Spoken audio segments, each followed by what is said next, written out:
afternoon.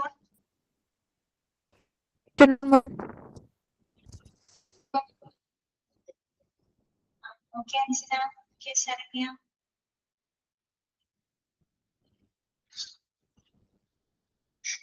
എന്താണ് ആർക്കും ഉഷാറില്ലാത്ത എന്ത് പറ്റി? എല്ലാവരും ഉറങ്ങിപ്പോയായിരുന്നോ? മൊത്തത്തിലാണോ എല്ലാവരും? ആണോ? ഓക്കെ ആൽബിൻ.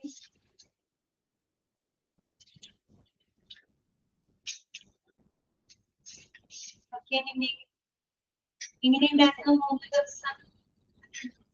3 ദിവസമൊക്കെ എന്ത് ചെയ്തു?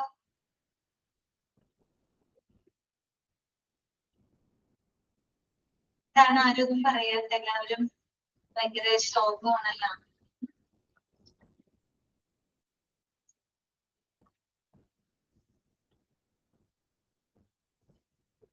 എന്താണ് ശരണ്യ? കല്യാണങ്ങളായിരുന്നു. ഓക്കെ, കല്യാണത്തിനൊക്കെ പോയില്ലേ?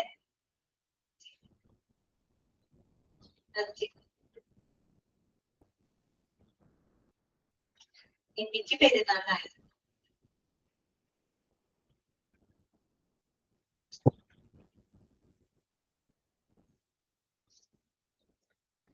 ശരി, നിങ്ങൾക്ക് വേറെ വിശേഷങ്ങളൊന്നും ആരും പറയാനൊന്നുമില്ല. അപ്പൊ പിന്നെ നമുക്ക് ക്ലാസ് തുടങ്ങാം അല്ലെ? ക്ലാസ് സ്റ്റാർട്ട് ചെയ്യാം. കഴിഞ്ഞ ദിവസത്തെ ക്ലാസ്സില് നമ്മള് 5ാമത്തെ ചാപ്റ്റർ തുടങ്ങി അല്ലെ? Hospital ethics and laws. അപ്പൊ കഴിഞ്ഞ ക്ലാസ്സില് നമ്മൾ എന്തൊക്കെ കാര്യങ്ങൾ പഠിച്ചു? ഈ പറയുന്ന ഹെൽത്ത് ലോ ആൻഡ് എത്തിക്സ് യൂണിറ്റിനെ പറ്റിയിട്ട് നമ്മൾ മനസ്സിലാക്കി.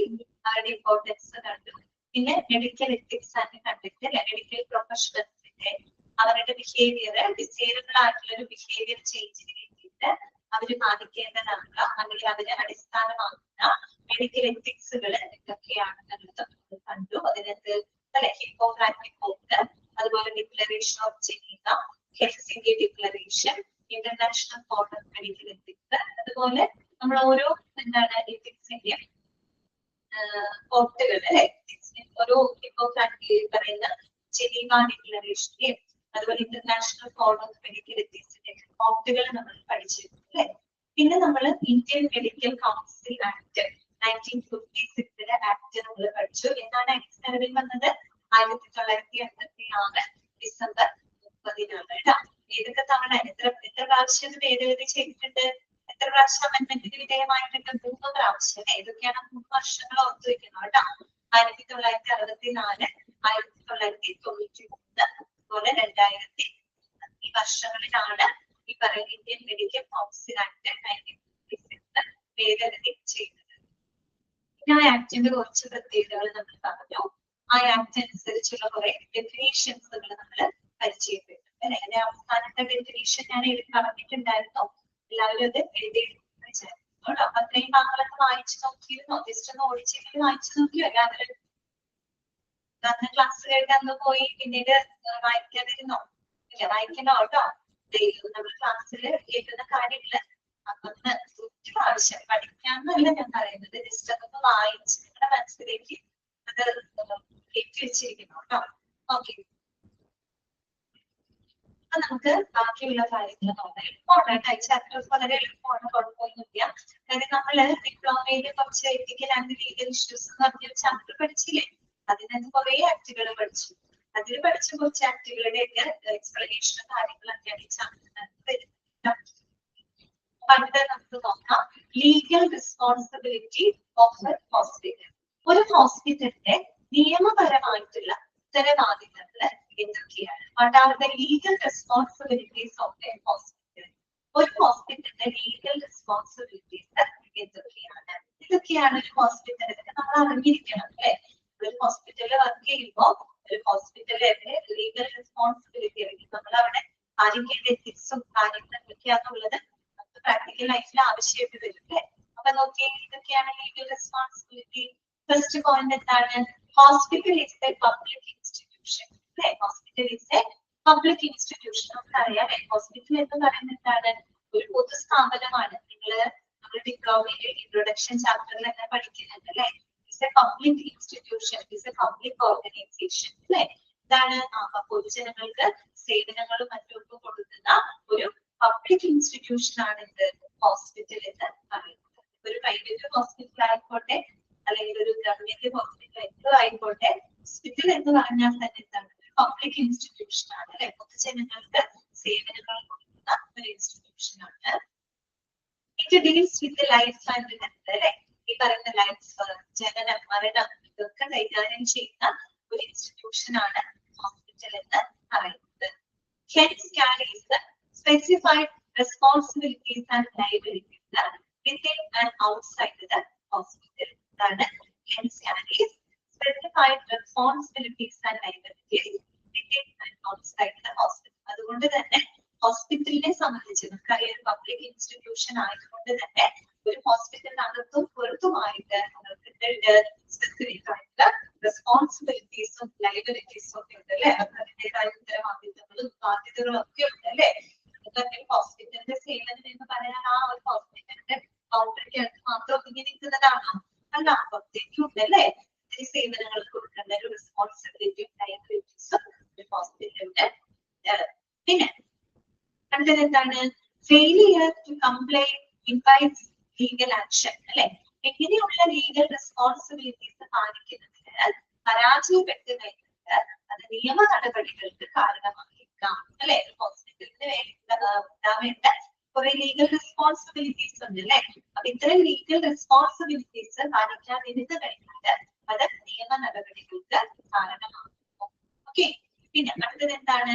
Legal responsibilities are bound to different categories of people and institutions by contracts or by law എന്ന് പറയാം അല്ലെ. അതായത് നമ്മൾ ഈ ഒരു നിയമപ്രകാരം അല്ലെങ്കിൽ നമ്മുടെ കരാർ അടിസ്ഥാനത്തിൽ ഈ ലീഗൽ റെസ്പോൺസിബിലിറ്റീസ് എന്ന് പറയുന്നത് അത് വിവിധ വിഭാഗത്തിൽപ്പെട്ട ആളുകൾക്കും വിവിധ വിഭാഗത്തിൽപ്പെട്ട ഇൻസ്റ്റിറ്റ്യൂഷൻസിനും ഒരുപോലെ ബാധകമാണ് അല്ലെ. നമ്മുടെ ലീഗൽ റെസ്പോൺസിബിലിറ്റി എന്ന് പറഞ്ഞു കഴിഞ്ഞാൽ അതൊരു ഹോസ്പിറ്റലിൽ വർക്ക് ചെയ്യുന്ന എല്ലാ കാറ്റഗറീസ് ഓഫ് സ്റ്റാഫുകൾക്കും ഒരുപോലെ ബാധകമാണ് അല്ലെ. അതായത് ഏതെങ്കിലും ഒരു വിഭാഗക്കാർക്ക് മാത്രമായിട്ടുള്ള ലീഗൽ റെസ്പോൺസിബിലിറ്റി, ചില വിഭാഗങ്ങൾ അതിനെ ഒഴിവാക്കിയിരിക്കുന്നത്, ചില ടൈപ്പ് ഓഫ് ഹോസ്പിറ്റലുകൾ അതിനെ ഒഴിവാക്കുന്നത്, അങ്ങനെയൊന്നുമില്ല. ലീഗൽ റെസ്പോൺസിബിലിറ്റി എന്ന് പറയുന്നത് എപ്പോഴും എല്ലാവർക്കും ഒരുപോലെ തന്നെയാണ്. അത് വിവിധ വിഭാഗത്തിൽപ്പെട്ട ആളുകളായിക്കോട്ടെ, അതുപോലെ തന്നെ ഹോസ്പിറ്റൽ ഹെൽത്ത് കെയറിലെ ഏതൊരു ഇൻസ്റ്റിറ്റ്യൂഷൻസ് ഈ പറയുന്ന ലീഗൽ റെസ്പോൺസിബിലിറ്റീസ് ഒരേപോലെയാണ് അല്ലെ, ഒരുപോലെയാണ്. പിന്നെന്താണ്? breach of any contract held the hospital legally responsible. The contract means by the law എന്നർത്ഥം അല്ലെ. നിയമപ്രകാരം, നിയമം അനുസരിച്ച് ഈ പറയുന്ന കാര്യങ്ങളില് കോൺട്രാക്റ്റില് എന്തെങ്കിലും ലംഘനങ്ങൾ വന്നു കഴിഞ്ഞാൽ, അതായത് നമ്മൾ ഈ പാലിക്കേണ്ട ലീഗൽ റെസ്പോൺസിബിലിറ്റീസ് ആണ് ഉദ്ദേശിക്കുന്ന കോൺട്രാക്ട് അല്ലെ.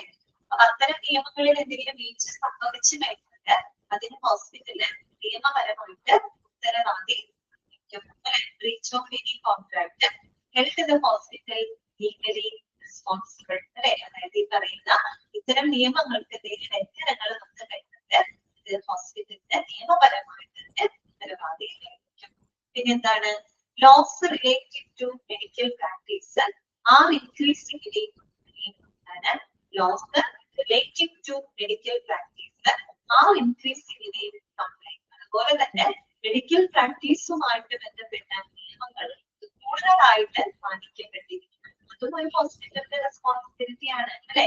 മെഡിക്കൽ പ്രവർത്തനങ്ങളുമായിട്ട് ബന്ധപ്പെട്ട നിയമങ്ങൾ എന്ത് ചെയ്യണം? കൂടുതൽ അവിടെ പാലിക്കപ്പെടണം അല്ലെ. ഇത് പാലിച്ചുകൊണ്ടേയിരിക്കണം. ഒരിക്കലും ഒരു വീഴ്ച സംഭവിക്കരുത്. കുറെ കൂടെ കൺസിസ്റ്റന്റ് ആയിട്ട് മെഡിക്കൽ പ്രാക്ടീസുമായിട്ട് ബന്ധപ്പെട്ട നിയമങ്ങൾ അത് ഇംപ്ലിമെന്റ് ചെയ്യണം, കൃത്യമായിട്ട് നടപ്പിലാക്കാനുള്ള റെസ്പോൺസിബിലിറ്റി കൂടെ ഉണ്ട് ഹോസ്പിറ്റലിന്. ഓക്കെ, ക്ലിയർ ആണല്ലോ? നിങ്ങൾക്ക് മനസ്സിലായില്ലേ എന്താണ്? Hospital is a public institution deals with life and death and hence carries specified responsibilities and liabilities and failure to comply with legal action. Legal responsibilities that amount to different categories of people and institution by contract, that is by the law. Breach of any contract held the hospital legally responsible and laws related to medical practice are increasingly. Okay, clear ആണോ? Okay. Next വരുന്നതാണ് liabilities of the hospital. Liabilities hospital. ഒരു ഹോസ്പിറ്റലിന്റെ liabilities എന്തൊക്കെയാണ്? ഒരു ഹോസ്പിറ്റലിന്റെ ബാധ്യതകൾ എന്തൊക്കെയാണ്? എന്തൊക്കെ ലയബിലിറ്റീസ് ആണ് ഉള്ളത്?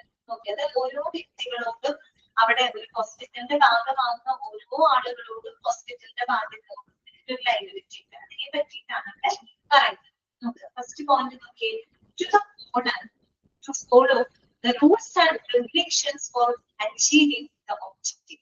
To the owner, ഓണറിനോടുള്ള, ഓണർ മീൻസ് എന്ന് പറയുന്നത് അതൊരു ഹോസ്പിറ്റലിന്റെ സ്ഥാപകനാവാം, അല്ലെങ്കിൽ ഹോസ്പിറ്റലിന്റെ സ്റ്റേക്ക് ഹോൾഡേഴ്സ് ആവാം, പാർട്ട്നേഴ്സ് ആവാം. അവരോടുള്ള ഒരു ഹോസ്പിറ്റലിന്റെ ലയബിലിറ്റി എന്ന് പറഞ്ഞാൽ എന്താണ്?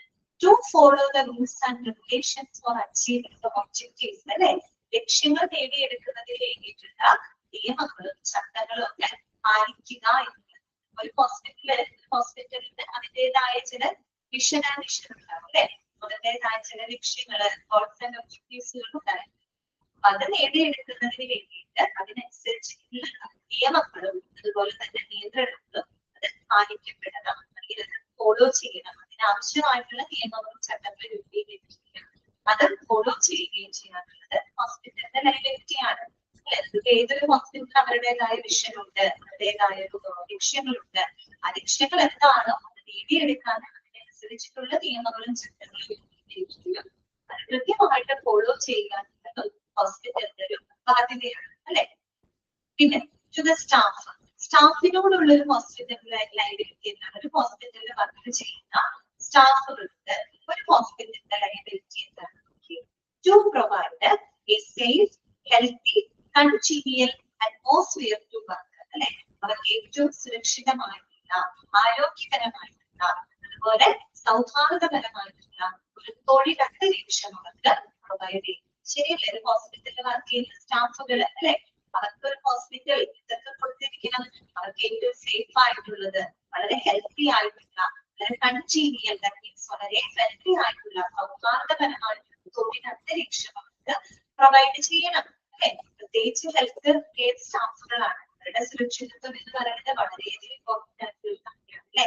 അവരുടെ ആരോഗ്യം, അവരുടെ സുരക്ഷിതത്വം, അതിനേക്കാളുപരി ഏറ്റവും നല്ലൊരു ഫ്രണ്ട്ലി അറ്റ്മോസ്ഫിയർ, തൊഴിൽ അന്തരീക്ഷം, അവർക്ക് അവരുടെ ജോലികളിൽ കുറെ കൂടെ അവരുടെ അറിവ്, നോളജ് എക്സ്പോഷർ ചെയ്യാൻ സാധിക്കുന്ന രീതിയിലുള്ള ഒരു അറ്റ്മോസ്ഫിയർ അവർക്ക് പ്രൊവൈഡ് ചെയ്യുക എന്നുള്ളത് ഹോസ്പിറ്റലിന്റെ ലയബിലിറ്റിയാണ്, ഹോസ്പിറ്റലിന്റെ ബാധ്യതയാണ്.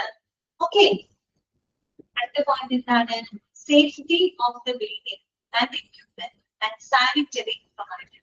അതാണ് safety of the building and equipment and sanitary providence. അതുപോലെ തന്നെ ബിൽഡിങ്ങുകളിലെ കെട്ടിടങ്ങളുടെയും മറ്റു മെഡിക്കൽ എക്യുപ്മെന്റ്സിന്റെയും സാനിറ്ററി പ്രൊവൈഡൻസ്, ആരോഗ്യ ശുചീകരണ എന്താണ് പറയുക, ആരോഗ്യ ശുചീകരണ പ്രവർത്തകരുടെയൊക്കെ സുരക്ഷിതത്വം ഉറപ്പുവരുത്തുക, അല്ലെ? ഒരു ഹോസ്പിറ്റൽ എന്ന് പറയുമ്പോൾ ആ ഹോസ്പിറ്റലിന്റെ കെട്ടിടം സുരക്ഷിതമായിരിക്കണം, അല്ലെ? അവിടെ ഉപയോഗിക്കുന്ന മെഡിക്കൽ എക്യുപ്മെന്റ്സുകൾ അത് വളരെ സുരക്ഷിതമായിരിക്കണം. അതുപോലെ സാനിറ്ററി പ്രൊവൈഡേഴ്സ്, ആരോഗ്യ ശുചീകരണ പ്രവർത്തകർ ആലോചിച്ച് നോക്കിയേ, സാനിറ്ററി പ്രൊവൈഡേഴ്സ് എന്ന് പറയുമ്പോൾ അത് ഏറ്റവും റിസ്കി ആയിട്ടുള്ള ജോലിയാണ് ചെയ്യുന്നത്, അല്ലെ? ശരിക്കും ഒരു ഹോസ്പിറ്റലിനെ സംബന്ധിച്ച് എന്തൊക്കെ വേസ്റ്റുകളും കാര്യങ്ങളും, അല്ലെ? ഒരു ഹോസ്പിറ്റൽ ക്ലീൻ ആൻഡ് നീറ്റ് ആക്കി വെക്കുന്നതിന് എല്ലാ കാര്യങ്ങളും ചെയ്യണം, അല്ലെ? അപ്പൊ അങ്ങനെയുള്ള ഏറ്റവും കൂടുതൽ എന്താ പറയുക ഇൻഫെക്റ്റഡ് ആയിട്ടുള്ള ഐറ്റംസ് ഒക്കെ ആയിട്ട് കൂടുതൽ സമ്പർക്കം പുലർത്തുന്ന ആളുകളാണ് സാനിറ്ററി പ്രൊവൈഡേഴ്സ്, അല്ലെ? ആരോഗ്യ ശുചീകരണ തൊഴിലാളികളും പ്രവർത്തകരും എന്ന് പറയുന്നത്. അപ്പൊ അവരുടെ സേഫ്റ്റി ഇമ്പോർട്ടന്റ് ആണ്, അല്ലെ? അല്ലെങ്കിൽ അവർക്കാണ് ഏറ്റവും റിസ്ക് ആളുകളും അവരാണ്. അപ്പൊ അങ്ങനെയുള്ള സാനിറ്ററി പ്രൊവൈഡേഴ്സ്, അതുപോലെ തന്നെ ഹോസ്പിറ്റലിന്റെ ബിൽഡിംഗ്, എക്യുപ്മെന്റ്സ്, സേഫ്റ്റി ഉറപ്പുവരുത്തുക. അതായത് സേഫ് ആയിട്ടുള്ള ബിൽഡിങ്ങും എക്യുപ്മെന്റ്സും സാനിറ്ററി പ്രൊവൈഡേഴ്സിന്റെ സേഫ്റ്റിയുടെ ഉറപ്പുവരുത്തുക. പിന്നെ എന്താണ് പറയുന്നത്? Contractual obligation to the suppliers and service providers. അതാണ് contractual obligation to the suppliers, service providers. അതായത് നമ്മള് ആശുപത്രി പബ്ലിക്കിന് പൊതുസ്ഥലത്താണ് സേവനങ്ങൾ കൊടുക്കുന്നത്. ഇത് ആശുപത്രി ചില ആളുകളിൽ നിന്ന് സേവനങ്ങൾ കൈവറ്റുന്നത്, ആശുപത്രി പൊതുജനങ്ങൾക്ക് സേവനം കൊടുക്കുന്നു. ആശുപത്രി മറ്റു പലരിൽ നിന്നും എന്ത് ചെയ്യുന്നുണ്ട്? സേവനങ്ങൾ കൈവറ്റുന്നുണ്ട്. ലൈക്ക് നമുക്ക് പറയാം സപ്ലയർമാർ, അതുപോലെ സർവീസ് പ്രൊവൈഡേഴ്സ്, അല്ലെ? നമുക്കറിയാം സാധനങ്ങൾ ഇപ്പൊ മെറ്റീരിയൽ മാനേജ്മെന്റ് ഒക്കെ നമ്മൾ പഠിച്ചതാണല്ലോ. ഒരു ഹോസ്പിറ്റലിന് ആവശ്യമായിട്ടുള്ള മെറ്റീരിയൽ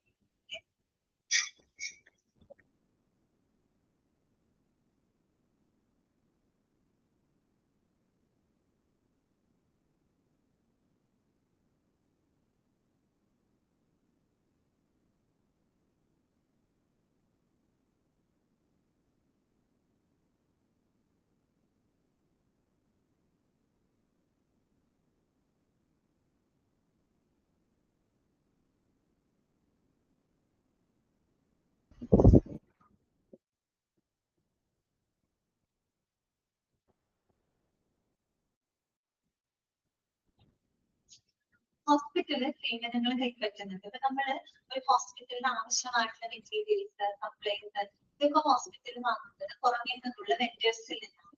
അല്ലെ? അതുപോലെ തന്നെ ഇപ്പൊ നമ്മുടെ ഫാർമസിയിലേക്ക് ആവശ്യമായിട്ടുള്ള മരുന്നുകൾ ചിലതൊക്കെ ഹോസ്പിറ്റലിൽ മാനുഫാക്ചർ ചെയ്യാൻ വളരെ അപൂർവം. മറ്റു മിക്കവാറും മെജോറിറ്റി ഓഫ് ഡ്രഗ്സുകളെല്ലാം തന്നെ നമ്മൾ സപ്ലൈസിൽ നിന്ന് വാങ്ങുകയാണ് ചെയ്യുന്നത്, പർച്ചേസ് ചെയ്യാണ് ചെയ്യുന്നത്. അപ്പൊ അങ്ങനെ ഹോസ്പിറ്റൽ വളരെയധികം സേവനങ്ങൾ വാങ്ങുന്നുണ്ട് അല്ലെ. ഇവിടെ പറയുന്നത് ചില സ്പെസിഫൈഡ് സേവനങ്ങൾക്ക് ഈ പറയുന്ന സപ്ലൈസിന് മറ്റ് സർവീസ് പ്രൊവൈഡേഴ്സിനും ആയിട്ട് ആശുപത്രിക്ക് ഒരു കരാർ എന്നാണ് അവിടെ പറയുന്നത്. അതായത് നമ്മൾ ഈ സപ്ലൈസിൽ നിന്നൊക്കെ സാധനങ്ങൾ മറ്റു വാങ്ങുമ്പോൾ അവരുമായിട്ട് എന്തുണ്ട്, ഒരു കോൺട്രാക്ട് ഉണ്ടാക്കുന്നുണ്ട് അല്ലെ. നമ്മുടെ ഇതിന് തൊട്ട് മുമ്പ് നമ്മൾ പഠിച്ചില്ലേ, മെറ്റീരിയൽ മാനേജ്മെന്റ് എന്ന് പറഞ്ഞൊരു ചാപ്റ്റർ നമ്മൾ പഠിച്ചു. അതിനകത്ത് ഹോസ്പിറ്റലിലെ വെണ്ടറുമായിട്ട് എന്താണ് ഒരു കോൺട്രാക്റ്റിൽ ഏർപ്പെടാണ്. ആ ഒരു കോൺട്രാക്ട് എന്ന് പറയുമ്പോൾ അതിന് കൃത്യമായിട്ടുള്ള കുറെ റൂൾസും റെഗുലേഷൻസുകളൊക്കെ അവിടെ പറയുന്നുണ്ട് അല്ലെ. ആശുപത്രിക്ക് ഈ പറയുന്ന സേവനദാതാക്കളായിട്ട് അതുപോലെ വിതരണക്കാരുമായിട്ട് ആശുപത്രിക്ക് ഒരു കോൺട്രാക്ട് ഉണ്ടെന്നാണ് അവിടെ പറയുന്നത്. ആ ഒരു കോൺട്രാക്ട് അനുസരിച്ചിട്ട് വേണം അവർ സപ്ലൈസും സർവീസ് പ്രൊവൈഡേഴ്സുമായിട്ട് പ്രവർത്തിക്കുന്നത്. ഹോസ്പിറ്റലിന്റെ ലൈബിലിറ്റി ആണ്. അവർക്ക് സേവനങ്ങൾ അവര് ആരുടെ നിന്നാണോ സേവനങ്ങൾ കൈപ്പറ്റുന്നത് അവരുമായിട്ട് ഒരു കോൺട്രാക്ട് സ്ഥാപിക്കുക. ആ കോൺട്രാക്റ്റിൽ പറയുന്നതിനനുസരിച്ച് അവരോട് നീതി പുലർത്തുക എന്നുള്ളത് ഹോസ്പിറ്റലിന്റെ ലൈബിലിറ്റിയുടെ ഭാഗമാണ്. ഓക്കെ, നമ്മൾ പറയുന്നത് കോൺട്രാക്ച്വൽ ഒബ്ലിഗേഷൻ ഇത് സപ്ലൈസ് സർവീസ് പ്രൊവൈഡേഴ്സ്. അടുത്ത point adequate safety for the patient, relatives and visitors. Adequate safety for the patient, relatives and visitors. അതുപോലെ ഈ പറയുന്ന പോലെ പേഷ്യന്റിനും അതുപോലെ റിലേറ്റീവ്സിനും വിസിറ്റേഴ്സിനും മതിയായിട്ടുള്ള സുരക്ഷിതത്വം പ്രൊവൈഡ് ചെയ്യുക അല്ലെ. adequate safety for the patient, relatives and visitors. ഈ പറയുന്ന പേഷ്യന്റിനും റിലേറ്റീവ്സിനും വിസിറ്റേഴ്സിനും മതിയായ സുരക്ഷിതത്വം ഉറപ്പുവരുത്തുക അല്ലെ. നേരത്തെ പറഞ്ഞൊരു കാര്യമാണ്. പിന്നെ എന്താണ്, breach of legal obligation by any staff. അവിടെ ഒരു ശരിയതിന്റെ അർത്ഥം കംപ്ലീറ്റ് ആയിട്ടില്ല. To evaluate, to check the breach of legal obligation by any staff. ഏതെങ്കിലും ജീവനക്കാരൻ ഈ പറയുന്ന നിയമപരമായിട്ടുള്ള കടമകളിൽ നിന്ന് എന്തെങ്കിലും കടമകൾ നിറവേറ്റുന്നതിന് അവര് പരാജയപ്പെടുകയോ അല്ലെങ്കിൽ അവരുടെ ലീഗൽ ഒബ്ലിഗേഷൻസ് ഇതിൽ എന്തെങ്കിലും ലംഘനങ്ങൾ നടത്തുന്നുണ്ടോ എന്നുള്ളത് ചെക്ക് ചെയ്യുക അല്ലെങ്കിൽ ഇവാലുവേറ്റ് ചെയ്യുക എന്നത് ഹോസ്പിറ്റലിന്റെ ലീഗലിറ്റിയാണ്. ഓക്കെ, അപ്പോൾ ശരിക്കും വായിക്കേണ്ടത് ഇങ്ങനെയാണ്. To check or to evaluate the breach of legal obligation by any staff. ഏതെങ്കിലും ജീവനക്കാരൻ നിയമപരമായിട്ടുള്ള ഉത്തരവാദിത്തങ്ങളിൽ വീഴ്ച വരുത്തുന്നുണ്ടോ ലംഘിക്കുന്നുണ്ടോ എന്ന് ചെക്ക് ചെയ്യുക എന്നുള്ളത് എന്താണ് ഹോസ്പിറ്റലിന്റെ ലീഗൽ റെസ്പോൺസിബിലിറ്റിയുടെ ഭാഗമാണ്. അടുത്തത് എന്താണ്, maintenance of law order and adequate facilities for the patient care. എന്താണ് maintenance of law order and adequate facilities for the patient care. അതുപോലെ തന്നെ പേഷ്യന്റിന്റെ പരിചരണത്തിന് ആവശ്യമായിട്ടുള്ള ക്രമസമാധാന പാലനം. അതുപോലെ order and adequate, law and order ക്രമസമാധാന പാലനവും അതുപോലെ ആഡിക്വേറ്റ് ഫെസിലിറ്റീസ് മതിയായിട്ടുള്ള സൗകര്യങ്ങളും കൊടുക്കുക പേഷ്യന്റ് കെയറിന് കൊടുക്കുക. പേഷ്യന്റിന്റെ പരിചരണത്തിന് ആവശ്യമായിട്ടുള്ള ക്രമസമാധാന പാലനവും അതുപോലെ ആവശ്യത്തിനുള്ള ഫെസിലിറ്റികളും നിലനിർത്തുക എന്നത് ഹോസ്പിറ്റലിന്റെ ലൈബിലിറ്റിയാണ്. ഹോസ്പിറ്റലിൽ വേറെ പ്രശ്നങ്ങളൊന്നും വരരുത് അല്ലെ. കംപ്ലൈന്റ്സുകളൊക്കെ വരുന്ന സാഹചര്യങ്ങൾ കുറയ്ക്കണം. അതിന് വേണ്ടിയിട്ട് ഒരു ഹോസ്പിറ്റലിനകത്തുള്ള ക്രമസമാധാന പാലനം നിലനിർത്തുക, പേഷ്യന്റിന്റെ പരിചരണത്തിന് ആവശ്യമായിട്ടുള്ള മതിയായ സൗകര്യങ്ങള് നിലനിർത്തുക. These are the main liabilities of the hospital. Clear ആണോ? Okay ആണോ?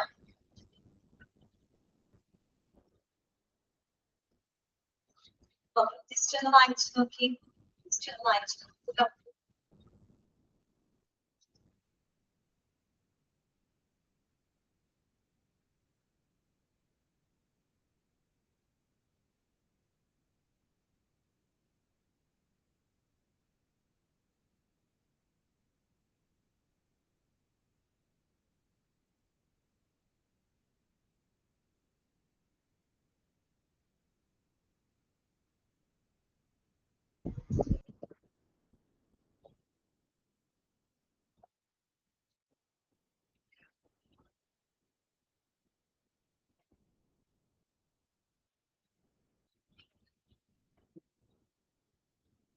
അടുത്തേക്ക് നോക്കാം.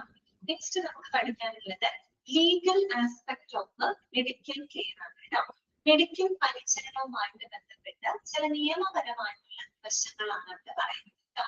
Legal aspect of medical care, അതായത് നമ്മുടെ മെഡിക്കൽ പരിചരണവുമായിട്ട് ബന്ധപ്പെട്ടതിന്റെ നിയമപരമായിട്ടുള്ള വശങ്ങളാണ് ഇത് നമ്മൾ കാണാൻ പോകുന്നത് കേട്ടോ. ഓക്കെ, ആദ്യം തന്നെ അത് വായിക്കുന്നതിനേക്കാൾ ഞാൻ ഒരു കാര്യം പറഞ്ഞിട്ട് വായിക്കായിരിക്കും കുറച്ചുകൂടെ സൗകര്യം. ജസ്റ്റ് ആദ്യത്തെ ഒരു പാരഗ്രാഫ് ഒന്ന് ശ്രദ്ധിച്ചിരിക്കുക. പ്രിവിലേജ്ഡ് കമ്മ്യൂണിക്കേഷൻ, അത് വളരെ ഇമ്പോർട്ടന്റ് ആയിട്ടുള്ള ഒരു കൺസെപ്റ്റ് ആണ്, മനസ്സിലാക്കേണ്ട ഒരു കൺസെപ്റ്റ് ആണ്. Privileged communication is the communication made by a doctor to the proper authority who has got legal, social and moral duty to protect the public, and doctor is justified to disclose the professional secret. Okay, എന്താണ് privileged communication? ഇത് വായിക്കുന്നത് നമുക്ക് പെട്ടെന്ന് മനസ്സിലാവില്ല, പക്ഷെ കാര്യം പറഞ്ഞു തന്നിട്ട് വായിക്കാൻ എനിക്ക് കാര്യം മനസ്സിലാക്കാം. എന്താണ് പ്രിവിലേജ്ഡ് കമ്മ്യൂണിക്കേഷൻ എന്ന് പറഞ്ഞു കഴിഞ്ഞാൽ എന്തായാലും ഇതൊരു ടൈപ്പ് ഓഫ് കമ്മ്യൂണിക്കേഷൻ ആണ് അല്ലെ. പ്രിവിലേജ്ഡ് കമ്മ്യൂണിക്കേഷൻ എന്ന് പറയുന്നത് നമ്മൾ പൊതുജനങ്ങളുടെ സുരക്ഷയ്ക്ക് വേണ്ടിയിട്ട് അല്ലെങ്കിൽ അവരെ അപകടത്തിൽ നിന്ന് ഒഴിവാക്കുന്നതിന് വേണ്ടിയിട്ട് ഈ പറയുന്ന ഒരു ഡോക്ടറോ അല്ലെങ്കിൽ ഒരു ആരോഗ്യ വിദഗ്ധനോ എന്ത് ചെയ്യാണ്, നിയമപരമായിട്ട് അറിയേണ്ട ഒരാളുമായിട്ട് രഹസ്യ വിവരങ്ങൾ പങ്കിടുന്നതിനെയാണ് നമ്മൾ പ്രിവിലേജ്ഡ് കമ്മ്യൂണിക്കേഷൻ എന്നിട്ട് ഉദ്ദേശിക്കുന്നത്. ശ്രദ്ധിച്ചു കേൾക്കാം.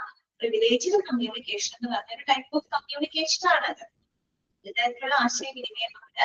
അത് പറഞ്ഞാല് നമ്മൾ പൊതുജനങ്ങളുടെ സുരക്ഷയ്ക്ക് വേണ്ടി അവരെ അപകടത്തിൽ നിന്ന് അവരെ പ്രിവെന്റ് ചെയ്യുന്നതിന് വേണ്ടിയിട്ട് ഡോക്ടർ ആവാം, അല്ലെങ്കിൽ ഈ പറയുന്ന ഒരു ആരോഗ്യ വിദഗ്ധൻ അല്ലെ, അദ്ദേഹം എന്ത് ചെയ്യാണ്, ഈ രോഗിയുടെ വളരെ കോൺഫിഡൻഷ്യൽ ആയിട്ടുള്ള വിവരങ്ങൾ എന്ത് ചെയ്യണം, അത് നിയമപരമായിട്ട് അറിയേണ്ട ഒരാളുമായിട്ട് പങ്കുവയ്ക്കുന്നതിനെയാണ് പ്രിവിലേജ്ഡ് കമ്മ്യൂണിക്കേഷൻ ഉദ്ദേശിക്കുന്നത്. ഒരു കാര്യം അറിയാം, നമ്മള് ഡിപ്ലോമയിലും കുറെ കാര്യങ്ങൾ പഠിച്ചതിൽ നമുക്കൊരു കാര്യം അറിയാം.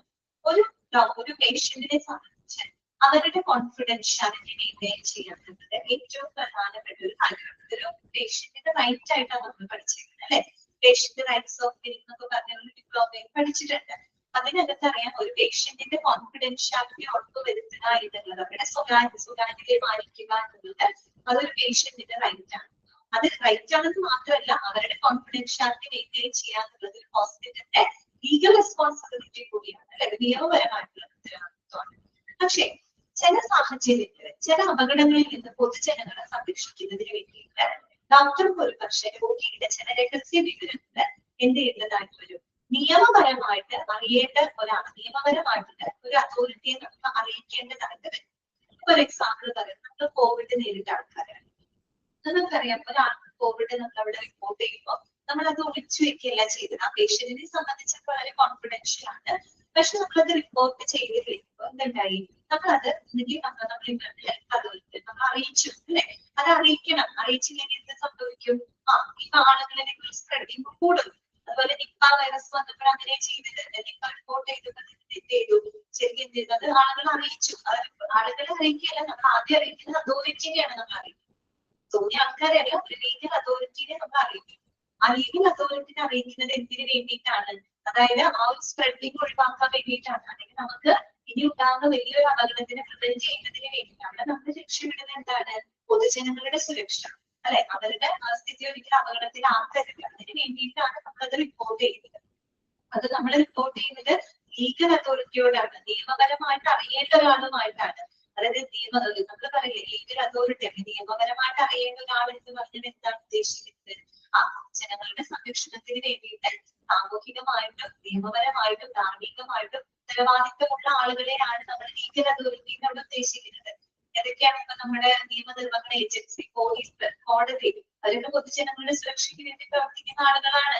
അവരൊക്കെ എന്താണ്, ലീഗൽ അതോറിറ്റിയാണ് അല്ലെ. പോലീസ്, കോടതി പോലുള്ള നിയമനിർവഹണ ഏജൻസികള്, അതുപോലെ പൊതുജനാരോഗ്യ അധികാരികള് അല്ലെ, ഹോസ്പിറ്റലിന്റെ പൊതുജനാരോഗ്യ അധികാരികള്, അതുപോലെ ശിശു സംരക്ഷണ ഏജൻസികള്, അവരൊക്കെ എന്താണ്, ലീഗൽ അതോറിറ്റീസ് ആണ് അല്ലെ. അവർക്ക് അതിന്റെ ഉത്തരവാദിത്വമുണ്ട്.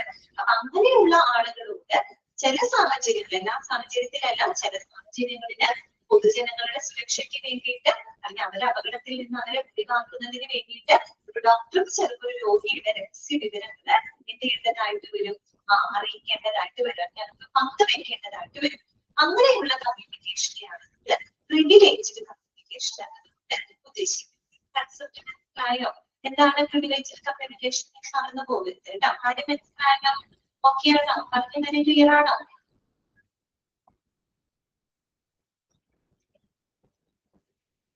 ഓക്കെ. Okay, next വായിച്ചു നോക്കിയേ. Privileged communication is the communication made by a doctor to the proper authority. ഒരു ഡോക്ടർ ഒരു അതോറിറ്റിയോട്, പ്രോപ്പർ അതോറിറ്റി എന്ന് പറഞ്ഞാൽ എന്താണ്? എന്ന് പറഞ്ഞല്ലോ, നിയമപരമായിട്ട് അറിയേണ്ട വ്യക്തികൾ. അതിപ്പോ ഒരുപക്ഷെ നിയമനിർവഹണ ഏജൻസികളാവാം, പൊതുജനാരോഗ്യ അധികാരികളായിരിക്കാം, ശിശു സംരക്ഷണ ഏജൻസികളായിരിക്കാം, അങ്ങനെ അല്ലെ. Has got legal, social and moral duty to protect the public. അവർക്ക് പൊതുജനങ്ങളെ സംരക്ഷിക്കാനായിട്ട് നിയമപരമായിട്ടും സാമൂഹികമായിട്ടും കാർഷികപരമായിട്ടും ഉത്തരവാദിത്വമുള്ള ഒരു കൂട്ടമാണ്. അവരെയാണ് നമ്മൾ പ്രോപ്പർ അതോറിറ്റി എന്ന് പറയുന്നത് അല്ലെ. Doctor is justified to disclose the professional secret. ഇപ്പൊ ഈ സീക്രട്ട് എന്ന് പറയുന്നത് എന്തും ആവാം. ഡോക്ടറുടെ സീക്രട്ട് ആവാം, സോറി പേഷ്യന്റിനെ സംബന്ധിക്കുന്ന കാര്യങ്ങളാവാം, ചിലപ്പോൾ അവരുടെ പ്രൊഫഷണൽ സീക്രട്ട് ആയിരിക്കാം. അത് കമ്മ്യൂണിക്കേറ്റ് ചെയ്യുന്നതിന് പ്രിവിലേജ്ഡ് കമ്മ്യൂണിക്കേഷൻ എന്നാണ് പറയുന്നത് കേട്ടോ. അങ്ങനെയുള്ള സീക്രട്ടുകൾ ഡിസ്ക്ലോസ് ചെയ്യാം. അതെന്താണ്? കുഴപ്പമില്ല, അത് ന്യായീകരണമുള്ള കാര്യങ്ങളാണ് കേട്ടോ. അപ്പൊ അത് നോട്ട് ചെയ്ത് വെക്കാം, അത് ചെയ്തിരിക്കാം. അടുത്തത് ശ്രദ്ധിക്കാം. The conditions in which the privileged secret can be communicated are important ആണ് കേട്ടോ. അങ്ങനെ ഈ പ്രിവിലേജ്ഡ് സീക്രട്ട് കമ്മ്യൂണിക്കേറ്റ് ചെയ്യാൻ കഴിയുന്ന സാഹചര്യങ്ങൾ എന്തൊക്കെയാണ്? അതായത് ഏതൊക്കെ സാഹചര്യത്തില്, ഏതൊക്കെ കണ്ടീഷൻസുകളില് നമുക്ക് ഇങ്ങനെയുള്ള കമ്മ്യൂണിക്കേഷൻ അനുവദനീയമാണ്, അല്ലെങ്കിൽ ഇങ്ങനെയുള്ള കമ്മ്യൂണിക്കേഷൻ പ്രിവിലേജ്ഡ് സീക്രട്ട് അത് കമ്മ്യൂണിക്കേറ്റ് ചെയ്യാൻ സാധിക്കുന്ന ചില സാഹചര്യങ്ങൾ ഏതൊക്കെയാണ്? അതൊക്കെ ഒന്ന് നോട്ട് ചെയ്തിരിക്കുക കേട്ടോ. ഒന്നാമത്തെ നോക്കി, as a witness in the court on direction. As a witness in the court on direction. അതായത് ഒരു കോടതിയുടെ ഉത്തരവനുസരിച്ച് ഇപ്പോ ഒരു ഡോക്ടർക്ക് സാക്ഷ്യപ്പെടുത്തേണ്ട സാഹചര്യം വരുന്ന സമയത്ത്, അതായത് ഒരു കോടതിയുടെ ഡയറക്ഷൻ അനുസരിച്ച്, കോടതിയുടെ നിർദ്ദേശപ്രകാരം ഒരു ഡോക്ടർക്ക് സാക്ഷ്യപ്പെടുത്തൽ ആവശ്യമായിട്ട് വരികയാണ്. ഇപ്പോ ഏതെങ്കിലും ഒരു കേസിന്റെ ഭാഗമായിട്ട് കോടതി എന്താണ് സാക്ഷ്യപ്പെടുത്തുന്നതിന് വേണ്ടിയിട്ട് ഒരു ഡോക്ടർക്ക് സമൻസ് അയക്കുകയാണ്. സ്വാഭാവികമായിട്ടും ഡോക്ടർ എന്ത് ചെയ്യണം? ഹോസ്പിറ്റലിൽ വരണം, കോടതിയിൽ വരണം. അങ്ങനെ എന്തെങ്കിലും കോൺഫിഡൻഷ്യൽ ഡാറ്റകൾ ഉണ്ടെങ്കിൽ അത് എന്ത് ചെയ്യേണ്ടതായിട്ട് വരും? ഡിസ്ക്ലോസ് ചെയ്യേണ്ടതായിട്ട് വരും. അത് കോടതി ഉത്തരവ് കൊണ്ടാണ് അല്ലെ. കോടതിയുടെ ഉത്തരവ് അനുസരിച്ച് സാക്ഷ്യപ്പെടുത്തുന്ന സാഹചര്യങ്ങളിൽ ഡോക്ടർക്ക് ഒരുപക്ഷെ ചില കോൺഫിഡൻഷ്യൽ ഡാറ്റകൾ ഡിസ്ക്ലോസ് ചെയ്യുന്നതായിട്ട് വരും. അത് ജസ്റ്റിഫയബിൾ ആണ്. ഓക്കെ, അതൊരു ഇഷ്യൂ അല്ല, അത് ചെയ്യണം എന്നാണ് പറയുന്നത്. പിന്നെ രണ്ടാമത്തെ എന്താണ്? Oral or social duty to the public. അതാണ് oral or social duty to the public. അതായത് പൊതുജനങ്ങളോടുള്ള ധാർമ്മികമായിട്ടും സാമൂഹികമായിട്ടുള്ള ഉത്തരവാദിത്തം. ആ ഉത്തരവാദിത്തത്തിന്റെ ഭാഗമായിട്ട് നമുക്ക് ഡിസ്ക്ലോസ് ചെയ്യാം. നേരത്തെ പറഞ്ഞതാണ്, ഇപ്പൊ കോവിഡിന്റെ കേസ് വന്നപ്പോ അങ്ങനെ ചെയ്തിട്ടുണ്ട്, നിപ്പ കേസ് വന്നപ്പോ അങ്ങനെ ചെയ്തിട്ടുണ്ട്. ഇപ്പൊ ഒരു രോഗിക്ക് അവര് എന്താണ് പകർച്ചവ്യാധികൾ സ്പ്രെഡ് ചെയ്യാൻ ചാൻസ് ഉള്ള ഒരു സാഹചര്യം ഉണ്ടെങ്കിൽ നമ്മൾ ആ വിവരം ഒളിച്ചു വെക്കല്ല വേണ്ടത്. നമ്മളത് പുറത്ത് റിപ്പോർട്ട് ചെയ്യണം. അങ്ങനെ റിപ്പോർട്ട് ചെയ്തെങ്കിൽ മാത്രമാണ് അവർക്ക് അതിനനുസരിച്ചുള്ള പ്രിക്കോഷൻസുകൾ എടുക്കാനായിട്ട് സാധിക്കും. ഓക്കെ, അടുത്ത എന്താണ്? While safeguarding his own interest. എന്താണ്?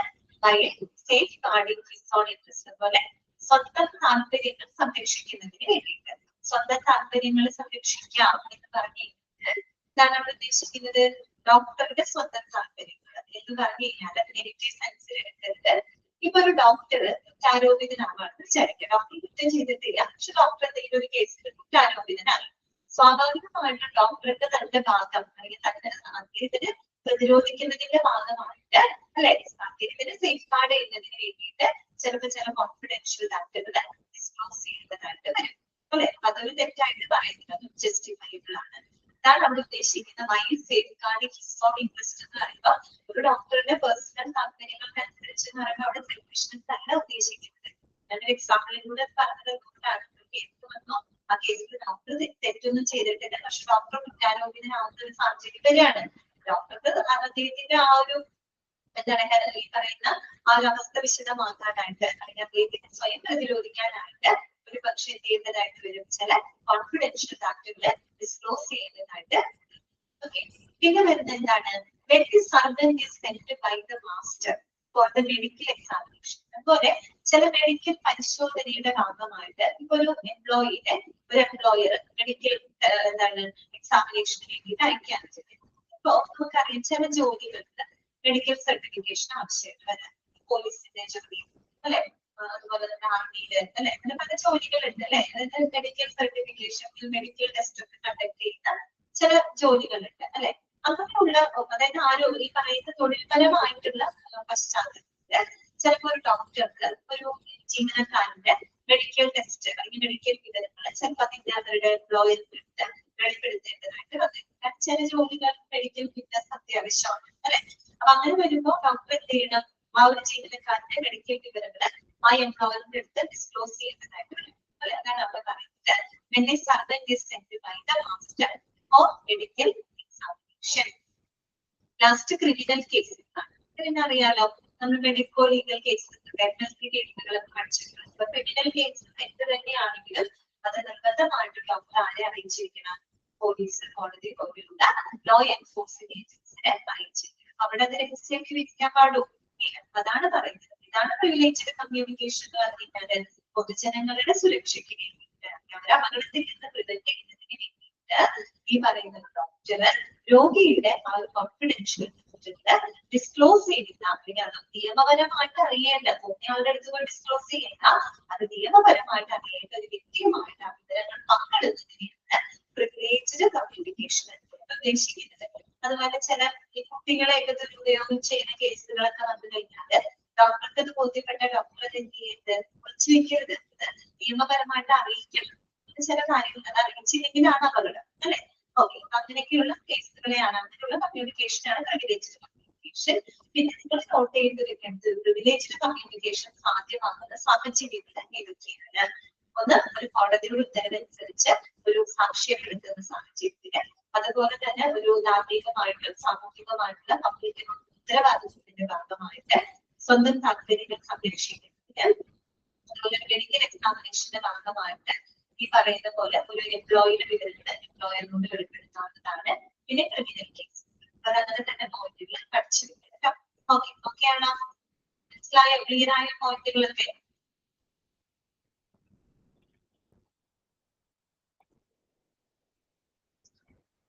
അടുത്തതാണ് legal responsibilities of community care aspects of doctors. കേട്ടോ, ലീഗൽ നമ്മൾ നേരത്തെ ലീഗൽ റെസ്പോൺസിബിലിറ്റീസ് ഓഫ് ഹോസ്പിറ്റൽ പഠിച്ചു. ഇനി നമ്മൾ നെക്സ്റ്റ് പഠിക്കുന്നത് ലീഗൽ റെസ്പോൺസിബിലിറ്റീസ് ഓഫ് ഡോക്ടർ ആണ്. കേട്ടോ, ഒരു ഡോക്ടറുടെ ലീഗൽ റെസ്പോൺസിബിലിറ്റീസ് എന്തൊക്കെയാണ്, നിയമപരമായിട്ടുള്ള ഉത്തരവാദിത്തങ്ങൾ എന്തൊക്കെയാണ് നോക്കിയേ, നോട്ട് ചെയ്ത് വെക്കുക. Preparation of MLC. MLC എന്താണ്? മെഡിക്കോ ലീഗൽ കേസ് അല്ലെ. മെഡിക്കോ ലീഗൽ കേസുകളുടെ documentation and reporting. Medico legal കേസുകളൊക്കെ നമ്മൾ ഡിപ്ലോമയിൽ പഠിച്ചത്, ഇഷ്ടംപോലെ എക്സാമ്പിളുകൾ നമ്മൾ പഠിച്ചതാണ്. അപ്പൊ അങ്ങനെയുള്ള മെഡിക്കോ ലീഗൽ കേസുകളെ ഡോക്യുമെന്റ് ചെയ്യുക, അത് റിപ്പോർട്ട് ചെയ്യുക. ഇതാണ് പ്രിപ്പറേഷൻ ഓഫ് MLC. അടുത്തത് notification of birth and death. ജനനം, മരണം എന്നിവ അറിയിക്കുക. ജനന മരണങ്ങളൊക്കെ അറിയിക്കുക. പിന്നെ നോട്ടിഫിക്കേഷൻ ഓഫ് ഇൻഫെക്ടിയസ് ഡിസീസ്. പകർച്ചവ്യാധികളുടെ വിവരങ്ങൾ അറിയിക്കുക അല്ലെ. പകർച്ചവ്യാധി കോവിഡ് വന്നപ്പോ പുതുതായിട്ട് വരുന്ന ഇൻഫെക്ടിയസ് ഡിസീസ് ഒക്കെ നമ്മുടെ സ്പ്രെഡ് ചെയ്യപ്പെടുന്നുണ്ടെങ്കിൽ അത് റിപ്പോർട്ട് ചെയ്യാന്നുള്ളത് ഡോക്ടറുടെ ലീഗൽ റെസ്പോൺസിബിലിറ്റി ആണ്. അതുപോലെ notification of unnatural death. Natural അല്ലാത്ത ഒരു സാഹചര്യങ്ങളിലൊക്കെ മരണപ്പെടുന്ന കേസുകളൊക്കെ ഉണ്ടായിക്കഴിഞ്ഞിട്ട് MLC വരുന്ന കാര്യങ്ങളാണ് കേട്ടോ. അപ്പൊ അത് കൃത്യമായിട്ട് അറിയിക്കാം. അതുപോലെ കണ്ടക്ടിംഗ് മെഡിക്കൽ എക്സാമിനേഷൻ, മെഡിക്കൽ പരിശോധനകൾ കണ്ടക്ട് ചെയ്യുക. Issue of medical and fitness certificate. Medical fitness സർട്ടിഫിക്കറ്റുകൾ ഇഷ്യൂ ചെയ്യുക. അതൊരു ഡോക്ടറാണ് ഇഷ്യൂ ചെയ്യുന്നത്. നമുക്ക് മെഡിക്കൽ സർട്ടിഫിക്കറ്റ് ആണെങ്കിൽ ഡോക്ടർ അടുത്ത് പോകണം അല്ലെ. സോ എന്താണ് issue of medical and fitness certificate. Medical fitness certificate issue ചെയ്യുക. കണ്ടക്ടിംഗ് പോസ്റ്റ്മോർട്ടം കണ്ടക്ട് ചെയ്യുക. Notification of all accident cases. എല്ലാ ആക്സിഡന്റ് കേസുകളും കൃത്യമായിട്ട് റിപ്പോർട്ട് ചെയ്യുക അല്ലെ, നോട്ടിഫൈ ചെയ്യുക, അറിയിക്കുക. അതൊക്കെ മെഡിക്കോ ലീഗൽ കേസിൽ വരുന്നതാണ്. പിന്നെ proper completion of case sheet. Medical record, proper completion of medical records. Medical records proper ആയിട്ട് കംപ്ലീറ്റ് ചെയ്ത് മെഡിക്കൽ റെക്കോർഡ് ചാപ്റ്റർ പഠിച്ചപ്പോ അതിനകത്ത് പറയുന്നുണ്ട് അല്ലെ, ഒരു പേഷ്യന്റ് ഡിസ്ചാർജ് ചെയ്യുന്നതിന് മുൻപായിട്ട് ആ ഒരു റെക്കോർഡ് കംപ്ലീറ്റ് ചെയ്യാനുള്ള റെസ്പോൺസിബിലിറ്റി ആർക്കാണുള്ളത്?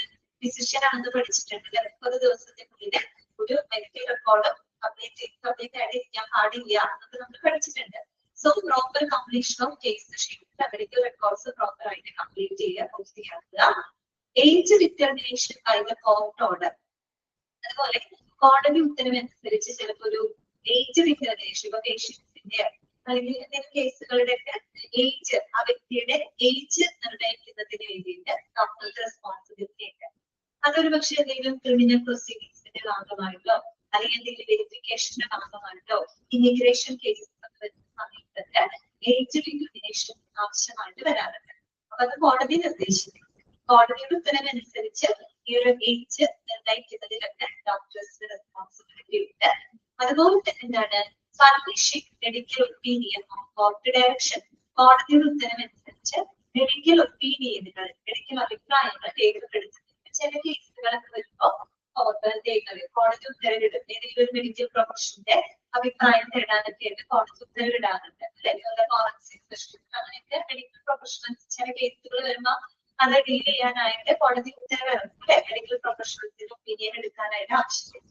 അപ്പൊ അതനുസരിച്ച് കോടതി ഉത്തരവനുസരിച്ച് മെഡിക്കൽ ഒപ്പീനിയൻസ്, ഒരു മെഡിക്കൽ പ്രൊഫഷണലിന്റെ അവരുടെ അഭിപ്രായം പബ്ലിഷ് ചെയ്യുന്നതിന്റെ ഡോക്ടർ എന്നുള്ളതിന്റെ അദ്ദേഹത്തിന്റെ ഒരു ലീഗൽ റെസ്പോൺസിബിലിറ്റിയുടെ ഭാഗമാണ്. ഓക്കെ, ക്ലിയർ ആണല്ലോ? എന്തൊക്കെയാണ് legal responsibilities of a doctor?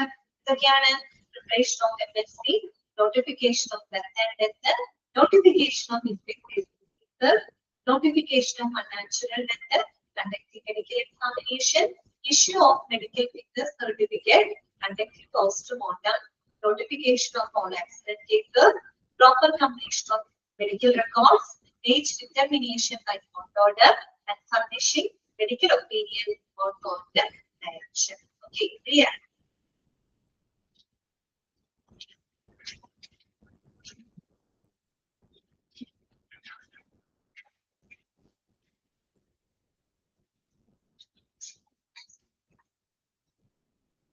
Okay, Lynn.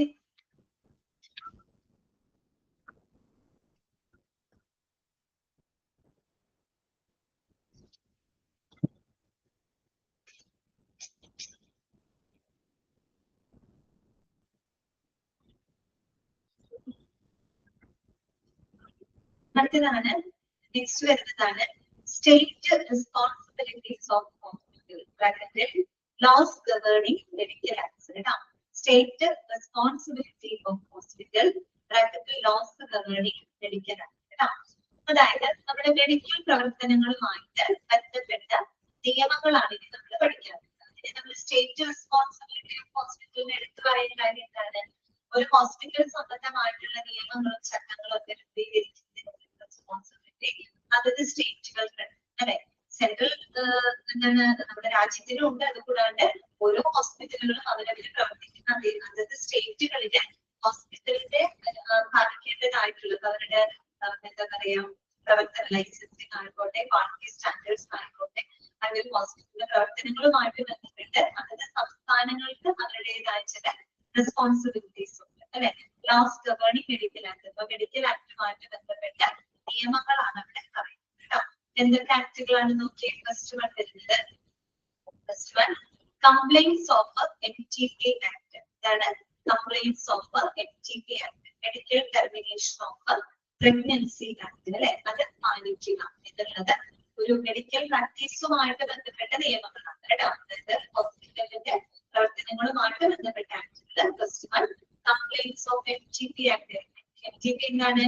Medical termination of pregnancy act അല്ലെ. ആക്ട് പാലിക്കുക.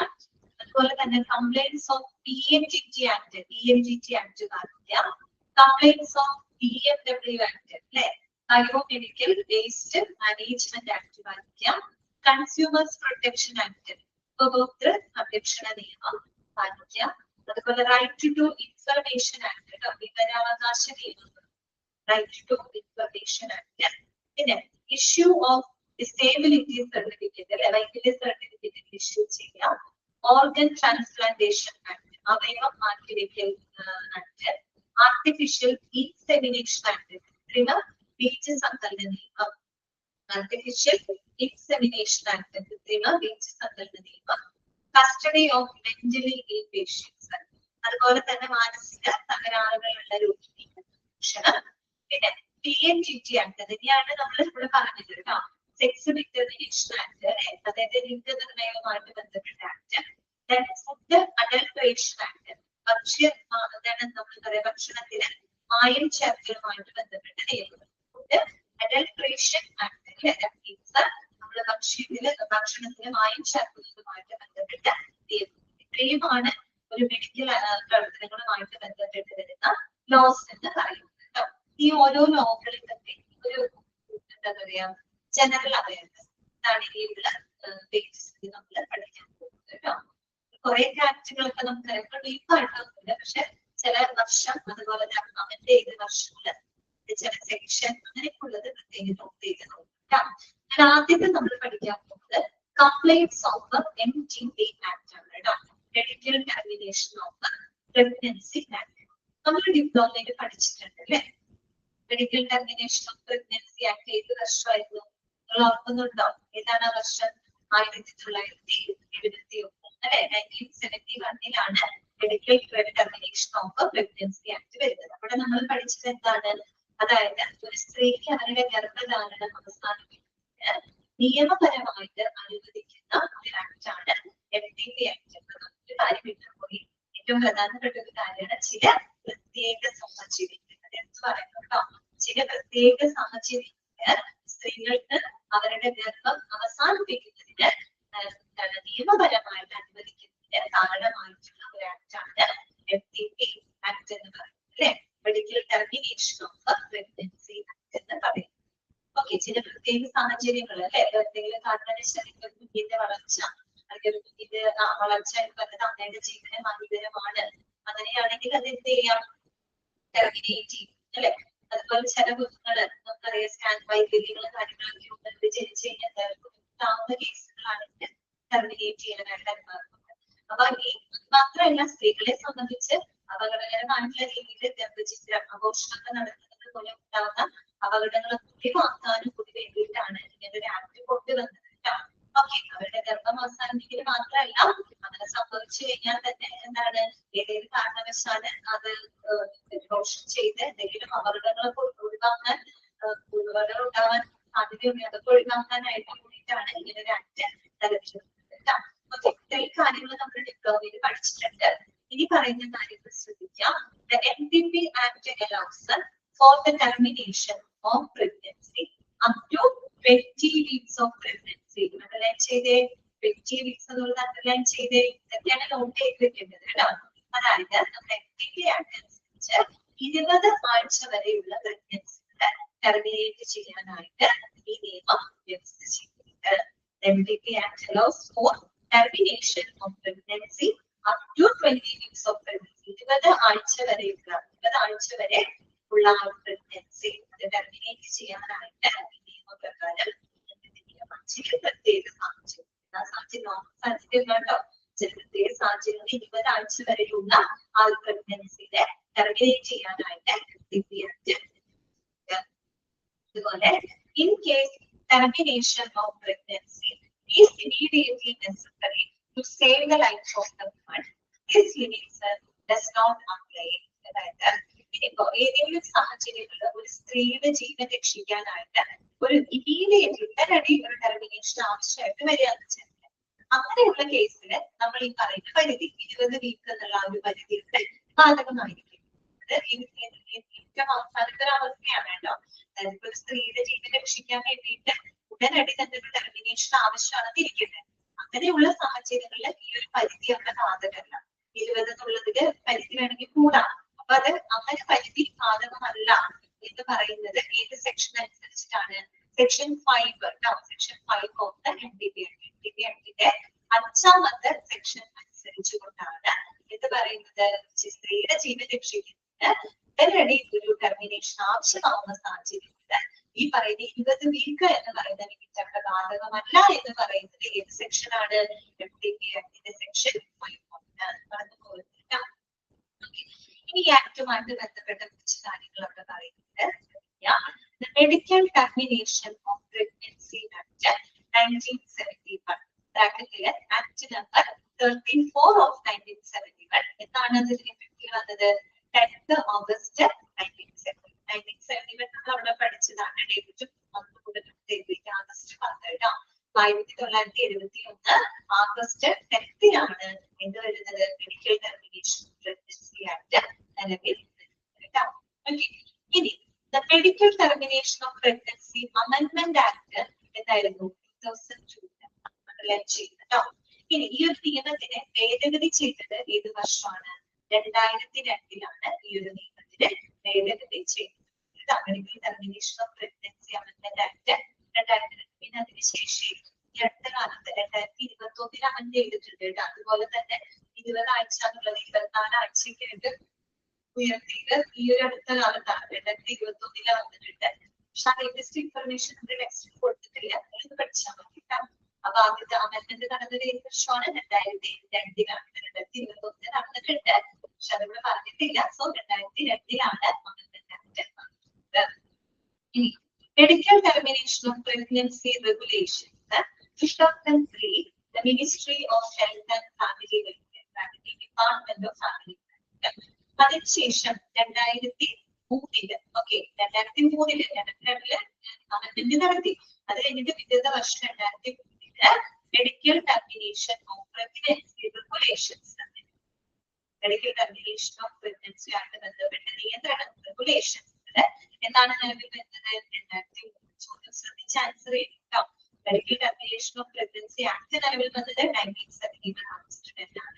Medical termination of pregnancy regulations ആണ് നിലവിൽ വന്നത് 2003. Medical termination of pregnancy act amendment act എന്നാണ് വന്നത് 2002. ആരാണ് ഈ റെഗുലേഷൻസ് മുന്നോട്ട് വെച്ചെന്നറിയോ? Ministry of health and family welfare, department of family planning department ഉണ്ടല്ലോ, അവരാണ് ഈ ഒരു റെഗുലേഷൻസ് കൊണ്ടുവന്നത് ന്യൂഡൽഹിയിൽ വെച്ചിട്ട്. 30th June ഏപ്രിലിൽ എത്തിക്കൊള്ളൂ കേട്ടോ. ഏപ്രിലിൽ വേണ്ട.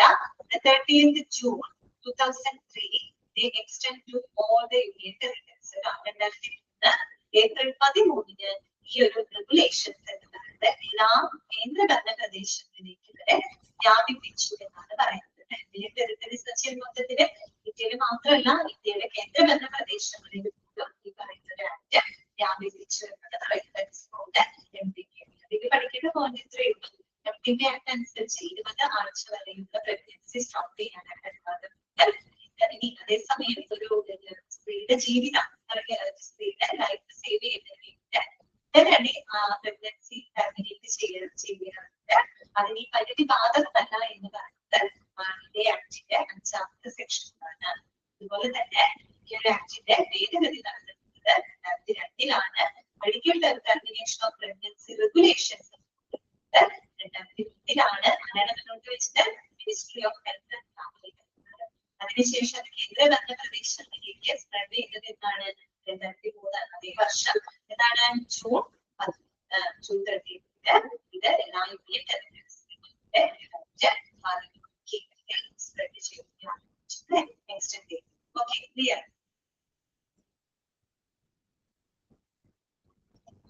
ഓക്കെ അല്ലേ? ഒരു കാര്യം ചെയ്യാൻ ഇന്നത്തെ ക്ലാസ് അവസാനിപ്പിക്കുകയാണ്. വായിക്കുന്നില്ല. നമുക്ക് ബാക്കിയുള്ള ആക്ടുകളൊക്കെ കുറച്ചൊക്കെ ആക്ടുകളൊക്കെ നമുക്ക് അറിയാവുന്നതാണ്. കൺസ്യൂമർ പ്രൊട്ടക്ഷൻ ആക്ട് 2 മാത്രമാണ് നമുക്ക് ഒട്ടും വെച്ചിരുന്നത്. അതൊക്കെ നമുക്ക് നെക്സ്റ്റ് ക്ലാസ്സിൽ പഠിക്കാം. ഓക്കെ, കണ്ടിന്യൂ ചെയ്യാനായിട്ട് അതൊക്കെ ഡൗട്ട്സ് ചോദിക്കാം.